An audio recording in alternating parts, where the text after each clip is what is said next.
My boyfriend keeps saying strange things. It's been keeping me up at night. Before she died, my mother dispensed idioms with the mechanical consistency of a gumball machine. She offered them like pieces of stale wisdom. Their minimal flavor quickly faded. Even so, I found myself savoring them. I didn't want to relinquish the last sentiments she had to give me. Watch pots never boil, Mary. Two birds, one stone. Honey catches more flies than vinegar. At first, it was easy to pretend that the idioms were relevant to our conversations. But as she lost lucidity, they melded together and became unintelligible. Throw the baby out with the gift horse. It's time to bury the elephant in the room, Mary. I used to sit next to her in the nursing home and will myself to understand. Her tone was always urgent. Her grasp fervent. She looked at me like she was begging me to comprehend nonsense. But even then, I suppose I knew what she was really telling me without voicing it. Words that I would not bear to hear, even if she were capable of saying them. She was dying. Her jumbled idioms seemed to be all that remained of a once expansive vocabulary. She used to weave stories with language like a beautiful thread, and her tongue as a needle. But it was as if she forgot how to sew. I imagined her dementia burrowing into her brain, chiseling out words, leaving only rot in its wake. When her disease first manifested, I deluded myself. I became convinced I could slow her decline with the right materials. I brought her daily newspapers until the incident happened. That day, I gave her the daily paper and a quick kiss on the cheek.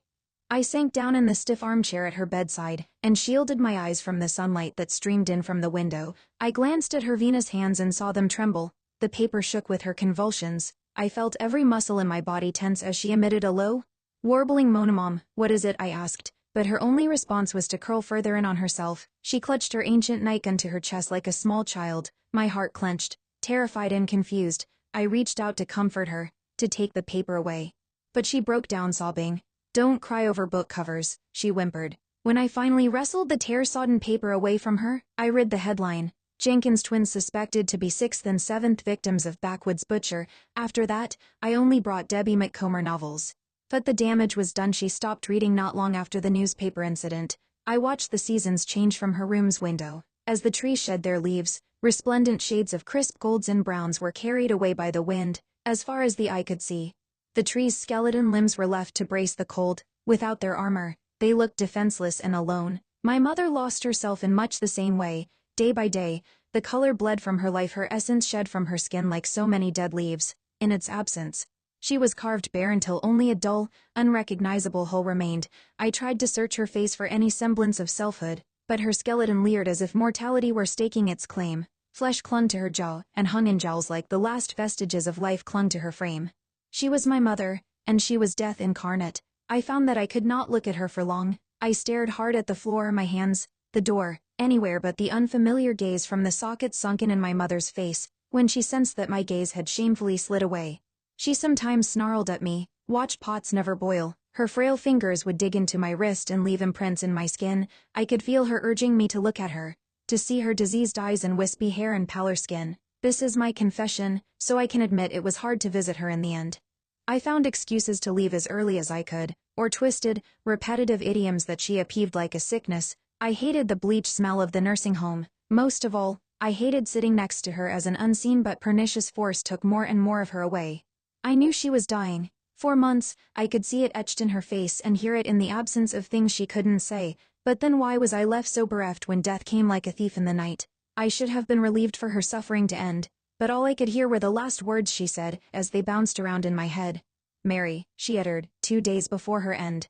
Better late than never. I didn't hear her speak again until long after she was dead. Her funeral came and went with little fanfare. A few of my friends came from work, most of hers were already dead. Together, we listened as a pastor we had never met described a caring creator we had never perceived. When the time came, I sprinkled dirt on her casket and watched as the gaping maw of the earth swallowed her whole. Afterward, Ethan, Jade, Allison, Sam, Nick and I all crowded around a small bonfire as February's cold sank her teeth in our skin. I drank more than I spoke. My friends carried the conversation. When it was time for the rest to leave, Ethan didn't. I sank into his arms that night, and every night since. 1 week passed without my mother's idioms. Then 2, then 3. Several months came and went. When it rained, it was a pet-free downpour. I judged books by their covers and stared at pots just long enough for them to boil. I don't know why, I just know that I felt her absence acutely, so much so that the lack of her became its own presence. My mother met an end she didn't deserve. And I couldn't find the justice in it. How was it fair for her to die alone in a nursing home, left with nothing but the few sentences she could string together, wilted flowers, and a book she could no longer read? Horribly, unforgivably, how was it fair that she became a burden to me? And I resented her for it. I hated sitting there, listening to her half of conversations decades in the past. A prisoner of her own mind, only ever lucid enough to hate me. Sometimes the grief rose and fell in crests and waves, and other times the anger ignited me. When I was angry, I would go home and set a full pot on a hot burner and wait. Just like I used to sit and wait at the nursing home for her to say anything, do anything. I was good at passive participation. I sat and watched as time elapsed and bled the life from her eyes and the love from her heart. So I did it too, with the pots. I wish I could say I watched the water boil because I missed her, but I think the truth is that I was daring her. My own vengeful version of "Look, Mom, no hands," a desperate, illogical call for her attention. But in all the times I called for her across a depthful void, I never actually expected her to answer. Until she did. I first heard her words from Ethan's lips after the fire. I guess I left the burner on for so long and so often that I became careless. Maybe I forgot to turn it off one night after I emptied the pot of boiling water. All I know is that my house went up in flames and little was left, save for ashes. After I lost everything, I was so relieved when Ethan invited me to stay with him. Of course, I said yes. He had a charming bungalow out in the country on land his grandfather left him. Our casual fling quickly became a serious relationship. He brewed tea almost every night, and always prepared mine with plenty of honey. As my mother would say, living with Ethan was a silver lining, or that's how it felt until she decided to join us, 2 weeks ago. My mother spoke to me, but I didn't know it at the time. As Ethan set my mug down on the coffee table, I looked into his deep blue eyes. "Thank you," I said. "Hey, do you mind grabbing a blanket?" "Sure thing, love." He brushed a curl behind my ear and walked to the doorway before suddenly turning back. He stood there in the doorway for a few minutes, unmoving, as if in a trance. I felt his eyes on me, and raised mine only to meet his vacant stare. He was looking through me. His brow was furrowed. "I thought I told you watched pots never boil." The voice that left his lips was not his. Nor was it hers. Not really. It was something else inhuman. A death rattle wheeze that formed the shape of words in the absence of inflection. I did not hear it so much as I felt it, a chill that twirled around my spine and tightened. I felt this entity and instantly became clammy and nauseous.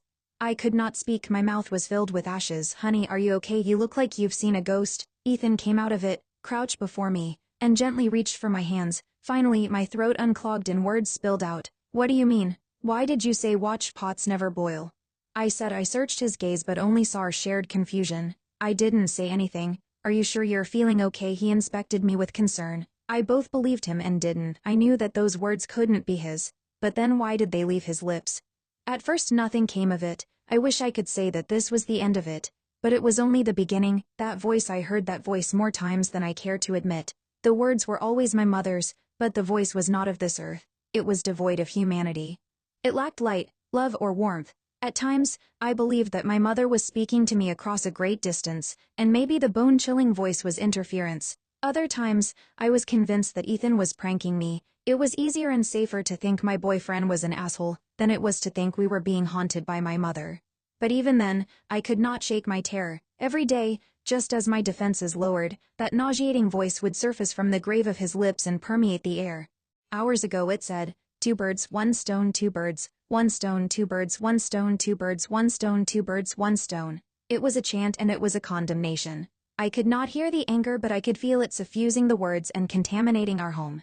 "Ethan, what the fuck is going on with you?" I pushed him in the chest and was shocked as his head cracked back against the wall. It was like his body went lax, like his form was hollow, and the voice was an abscess. "Let her off the hook." The words were carried by a rapid hiss from between his cracked lips.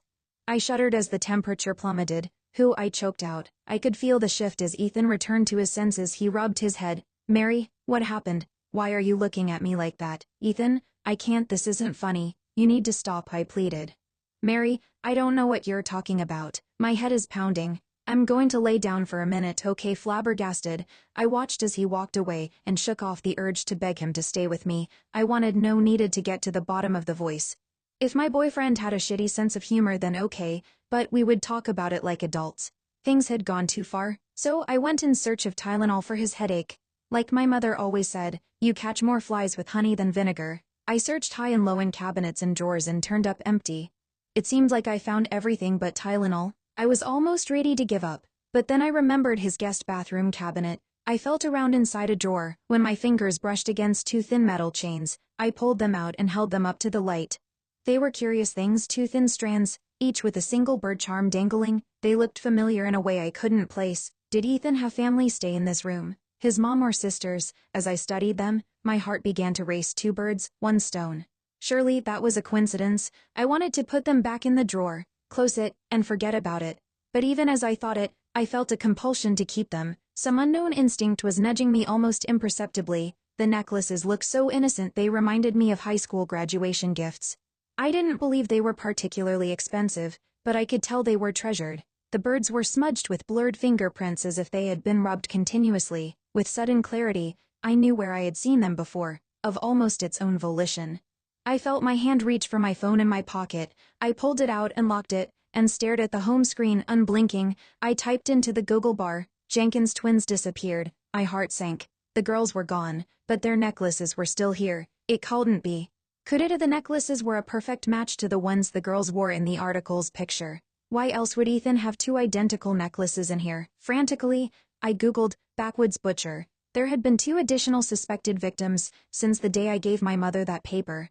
My mind raced as I searched for Ethan's alibis and came up empty. I wanted to scream. I wanted to call the police, but I needed to think. Honey, where are you? Ethan called from the hallway. I panicked and put the necklaces back in the drawer before closing it quietly. I was desperate to confront him, but my mother's words rang in my head. Let her off the hook. I thought about all the things she said, before and after she was dead. That whole time I thought she was stuck in conversations in the past. But what if she somehow knew about the future? Watched pots never boil. What if she knew about the fire? If I had paid more attention to the burner, then the fire would never have happened. 2 birds, 1 stone. I thought about the necklaces as nausea crept up my throat. Let her off the hook. My pulse raced. What does it mean? Is it literal? Who is she? And more importantly, where is she? Should I follow him to find out?